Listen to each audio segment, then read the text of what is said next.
Kremlin is lashing out at the U.S. and our allies after President Biden gave Ukraine the go-ahead to fire the long-range missile that we've provided deep into Russia.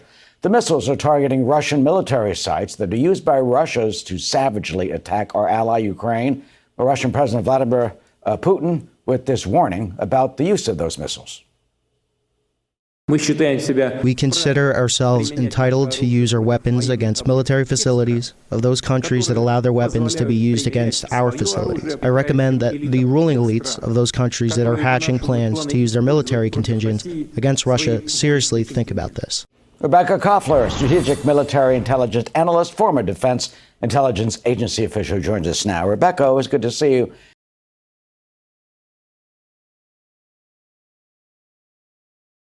You know, many say President Biden should have given the green light to use these long-range missiles long before to push Putin back and help Ukraine. What do you think will happen now that Ukraine is using them and Putin retaliated, in a sense, by using this new hypersonic missile? So we war-gamed this scenario, exactly this scenario back in the intelligence community. And we are right now on the escalation ladder, inching towards a nuclear war. It's not going to happen today or tomorrow, but the way that it happens, Eric, the Russians and the United States are de facto right now in a war. Why is that? It is because those attackers don't fire by themselves, even though Ukrainian soldier technically can push the button, but the targeting of the weapon systems, ensuring that there's a proper flight trajectory of the missile, that it destroys the right target, the actual battle damage achieved that we wanted to achieve, it all requires U.S. personnel and U.S. satellites. This is why the Russians have stated that the United States and European targets are now in crosshairs. And every war game that we conducted back in the intelligence community ended up in a nuclear war. There was an escalation ladder, and the Russians have mapped that out in the course of 20 years, and we're on it right now.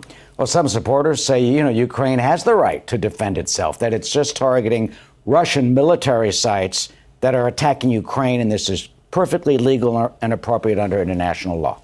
Absolutely. From the standpoint of the laws of conflict, Ukraine is entitled to its defense, and this is what the United States has been doing. But there's a rational approach, and then there's an irrational, a senseless one. And President Biden himself, just 2 years, he told his DNC donors at the fundraising event in New York, he explained that the reason why he was not providing those strategic missile systems at the time in quantities and needed for Ukraine to actually make a difference on the battlefield is to prevent World War III. Biden also said that the threat of nuclear Armageddon is real. And so what he has done is a 180. So it's unclear right now why he's doing it, but whether he's trying to walk us into this war, yes, absolutely. There's a difference between the right and between the actual reality. And the reality that we are in, we are inching very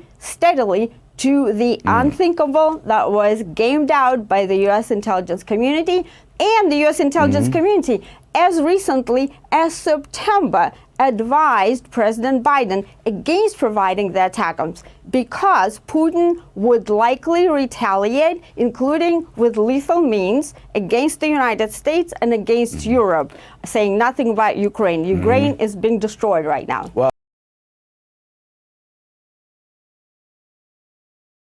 at the same time, they've been holding back Russia. He's taken about 18% of the territory. Finally, in terms of Russia, I mean, Putin has had to rely on Kim Jong-un and get 10,000 North Korean soldiers. Now there are reports he's relying on the Houthis.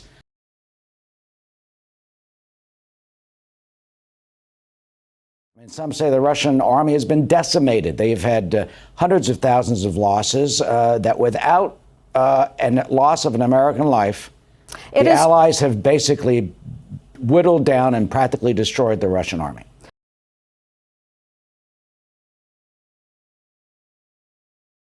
So I respectfully disagree with this characterization, Eric. You know, I'm a former intelligence officer. My intelligence assessment, and it is shared by multiple experts, is that no, the Russian army has not been decimated. In fact, the Russian army, from the standpoint of combat potential, which is calculated by a combination of weapon systems, armed forces, the capacity of military-industrial complex to reproduce, the scale up, and defense economics, Ukraine is massively outgunned and outmanned. The Russian military-industrial complex is right now working on a 24/7 basis, 3 shifts a day, pumping out those missile systems. Why is that? It's because Putin has transitioned the Russian military and economy on a wartime footing 7 years prior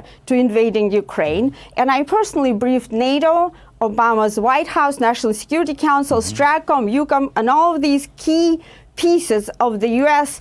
national security community about what was coming, right, at the highly classified level. And yet, what the Pentagon has decided to do is use Ukraine effectively as a human shield to protect the Europeans who didn't want to pay for their own security. And finally, quickly, it seems like a standoff. How do you think this will end? What do you see happening in the next year? Well, hopefully, President Trump will come in and settle this.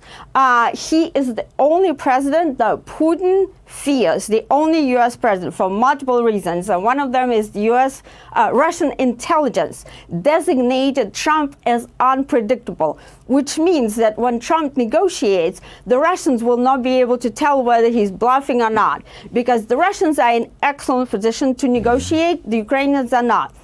But we have 60 days still when Biden, has his finger on the nuclear button, and Biden, multiple experts designated him as cognitively impaired. We're in a very perilous situation. Well, that's not exactly fair to say that, and others say that he's been able to maneuver this appropriately without a loss of American life.